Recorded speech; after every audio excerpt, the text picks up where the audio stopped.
from Experimental Films, an audio film adaptation of the short story, The Observer.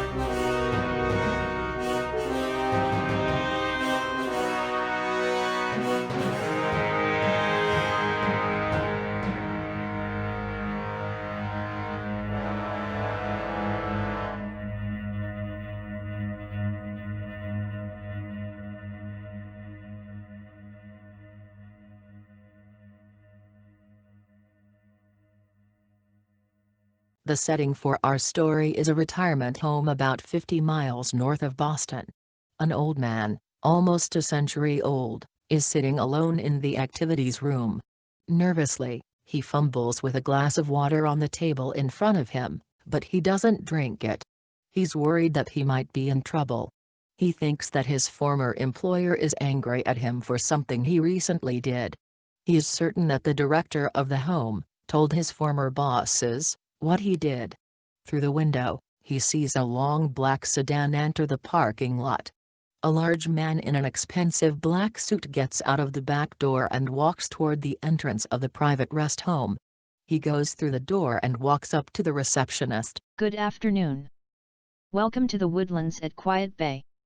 May I help you? I believe you are expecting me. My name is Michael Searcher. Of course, Mr. Searcher. You're here to see Mr. Jones. He's waiting for you in the community room. I'd be happy to show you the way.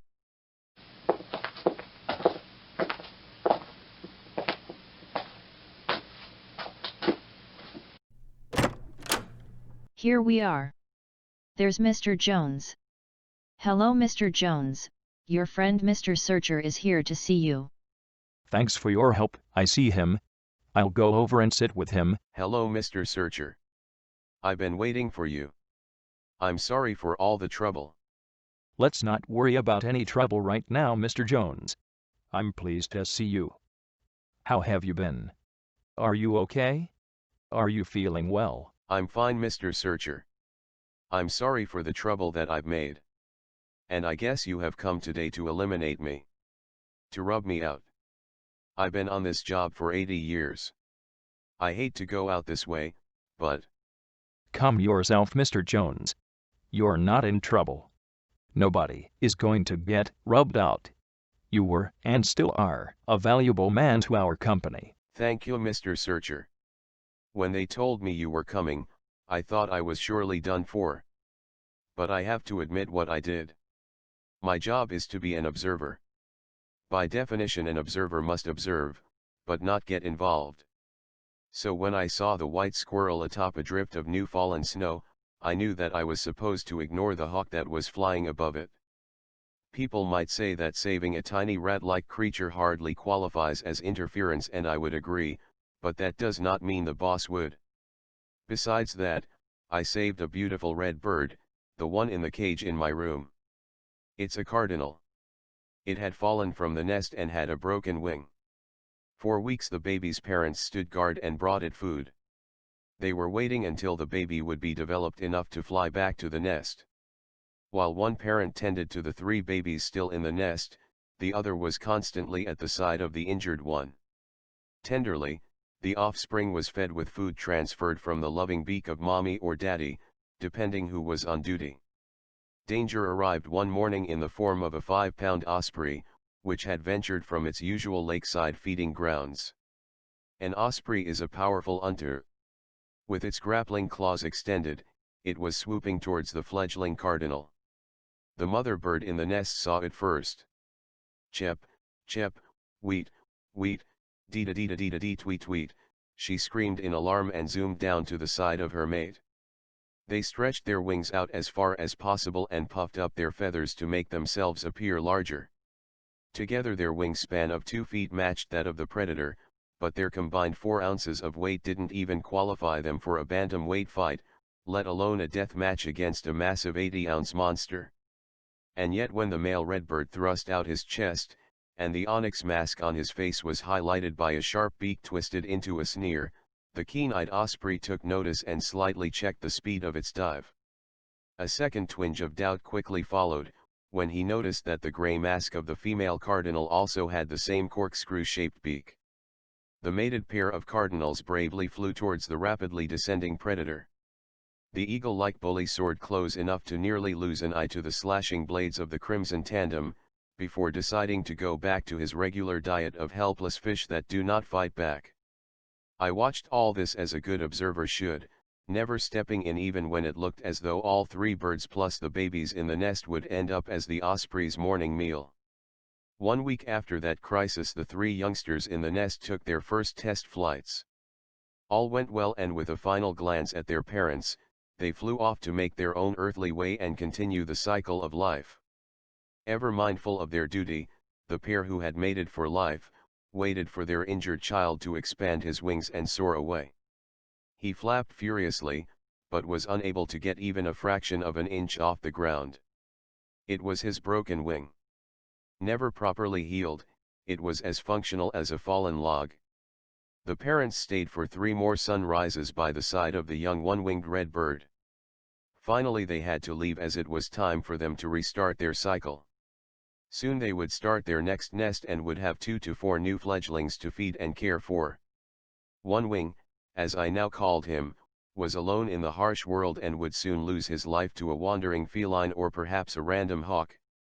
The manner of his expiration was uncertain, but not the fact of it. I had to step in. What harm could it cause? I had to give him special treatment. I took in One Wing and he became the most handsome cardinal I have ever seen. His hue was of the deepest scarlet, with a crest that was high, regal, and sharply defined above the shiny sepia mask surrounding his beak. A fine singer, he entertains me day and night from his cage. That was fine. Just fine, Mr. Jones. It's not a problem. You gave the bird special treatment. You've always been good at special treatment. Do you remember in the old days you always gave special treatment in doing your job? Yes, I surely do remember the special treatment. It was my job. I always gave special treatment. Just like I did the bird. A few months afterwards, I again broke the rules by interfering. This time, it was a land turtle. The size of a dinner plate, he had a snaky head with a yellow throat, and was dappled on the underside with splashes of orange, red, and yellow. Apparently, the poor thing had been struck by a car. I found him more dead than alive by the side of the street. His right hind leg was missing. A 3-legged turtle can hardly survive any better than a one-winged bird, so I took him in. I had to give him the special treatment. Slowly I nursed Chester, as I called him, back to health. In summer he stays in a little square of land I fenced in for him with chicken coop wire. He has a miniature wading pool, a few smooth rocks to sun himself on, and an ample supply of food, both natural and that which is provided by me. During the cold weather, Chester lives indoors in an aquarium where he happily munches on lettuce, bits of hamburger, and the occasional dab of bacon. Later on, I similarly acquired a few other distressed creatures such as a 3-legged cat with no tail, and a blind dog. I never got any complaints from the boss, so I guess it's okay. I haven't lost my position, so I expect to continue to take in the occasional misfortunate creature and give them special treatment, unless I hear direct orders to the contrary. It's not like other observers haven't interfered. The most famous case happened during the 1940s in the midst of World War II. A wounded soldier from the alliance of the US and the UK held off several hundred Nazi soldiers and half a dozen heavily armored tanks for more than an hour. He was atop a burning vehicle called a tank destroyer, that was just moments away from blowing up. He kept a line of fire going from the machine gun turret, eventually killing more than 200 enemy soldiers and forcing their tanks to withdraw. Yes, Mr. Jones, I know the story from World War II history. I've also read your version of what happened and I have it in a report in my briefcase. I'll read what you wrote about that famous day's battle. The observer on duty in Germany that cold winter's day felt compassion for the brave soldier, but remained true to the directive. He did not interfere, not until the concussion from 2 mortar shells knocked the American GI off his feet. The enemy by then had closed to within 20 yards. The observer laid unseen hands on the little warrior and helped him get back to the machine gun. The weapon was unloaded, and the badly bleeding soldier was unable to reload it. The invisible observer reloaded the weapon, and the soldier was thus able to lay down a new rain of hellfire on the disbelieving enemy soldiers. For his heroics that day, the Allied forces awarded the baby-faced infantryman every single medal that they possessed. As for the soldier, he never knew that the observer had stepped in to aid him and give him special treatment. That's it, Mr. Searcher. I wrote that, and by the way, I'm told that the observer was given a mild reprimand but was not dismissed from his position. Except for rescuing injured animals, I have always been a good observer and have never interfered. But it was different when I rescued the white squirrel. The white squirrel was not injured like the other creatures I rescued. But if I did not give it special treatment, the beautiful snow-white creature would surely have fallen to the hawk. I had to rescue him and give him special treatment. Do you understand? Do you? Yes, yes. My old friend, I surely do understand. As an observer, you are doing a very good job. Rescuing animals is not a breach of contract. I will speak to the manager of this place and tell him not to interfere with your work. As for the boss, I will explain to him that your special treatment extends only to tiny animals. I must be going now. Sanders, my assistant, is waiting in the car outside. I will be back to see you soon. Goodbye. Thanks for coming to talk with me. It was good to see you. I sure hope you don't get in trouble for not killing me. Poor old Mr. Jones actually thought that he was in mortal peril. What he whispered to Mr. Searcher was, "I hope you don't get in trouble for not killing me." But the trouble was all due to the bad-tempered manager of the assisted living facility. Superintendent Gerald Carter had summoned Mr. Searcher to the woodlands at Quiet Bay, because of the animals that the old fellow fed and kept in his room. Searcher was listed in the facility's records as the head of the Human Relations Department of the firm that had once employed the 95-year-old retiree. It was that company that paid the bills for Mr. Jones. Searcher had been summoned to the home by Superintendent Carter because the rules prohibited residents from having dogs or cats or even small birds. Mr. Searcher walked briskly from the cafeteria to the building's main office, where the manager was waiting to speak with him.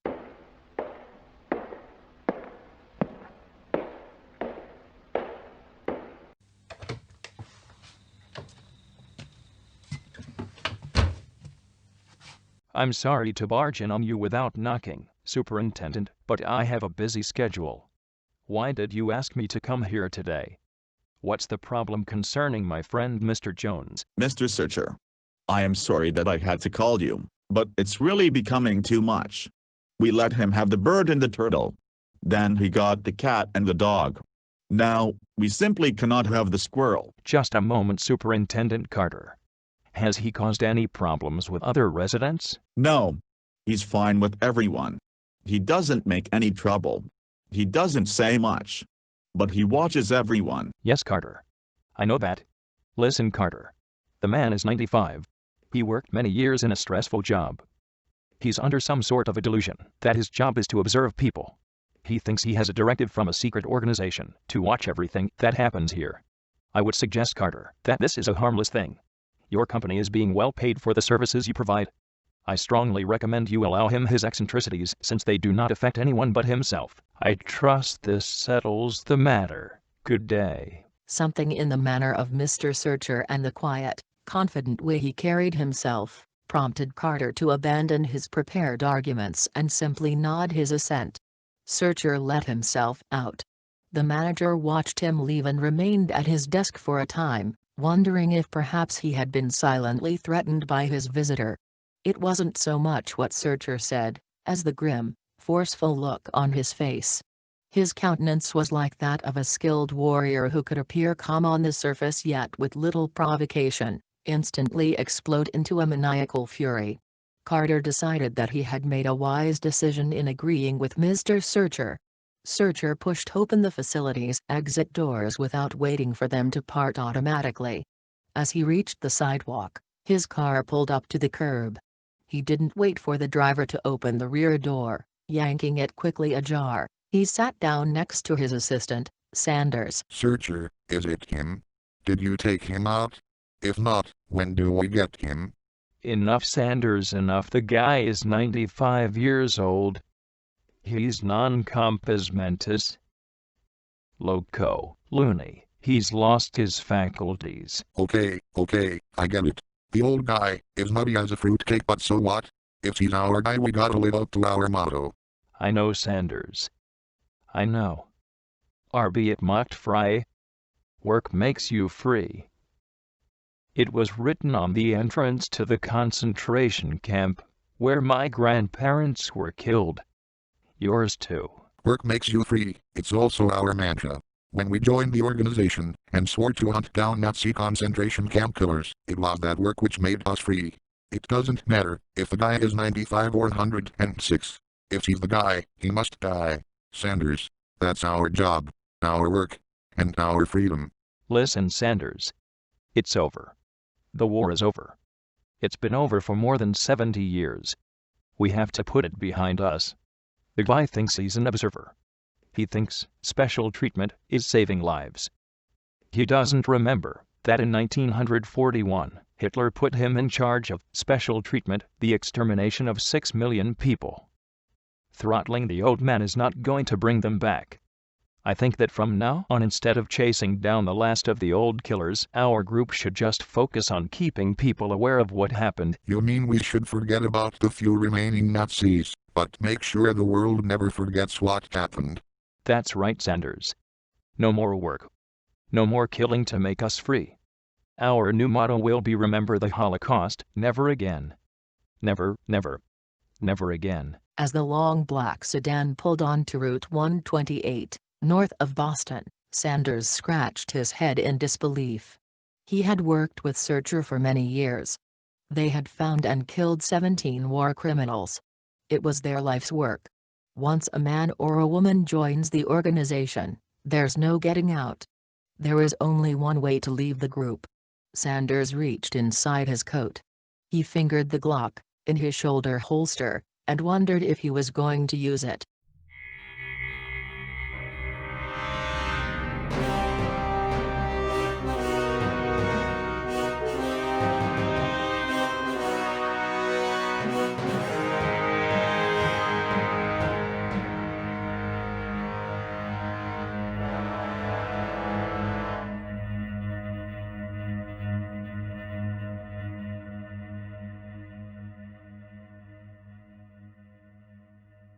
As Sam and I cut through the backyard and entered the high trees, darkness was instant and total. No street lights or starlight can penetrate the canopy of the rangy 100-year-old pines that dwarf the power lines. About a half-mile into the walk, we arrived at a break where a road cuts through the swath. Sam pulled hard on her leash and looked up at me. Her hair stood on end. She made not a noise, but trembled and looked at me for protection. "What's wrong, Samantha? I don't see anything." "It's okay, baby. We'll go home now. Come on." I tugged on her leash, but she did not budge. It wasn't obstinacy. It was fear. My big Rotshep mix, who would tackle a 1-ton bison or a wild mountain lion, was scared stiff. I heard what frightened her before I saw it. "Iwachu, Iwachu, Kier, Iwachu." An eerie call floated to my ears in the still night. "Iwachu, Iwachu, Kier, Iwachu."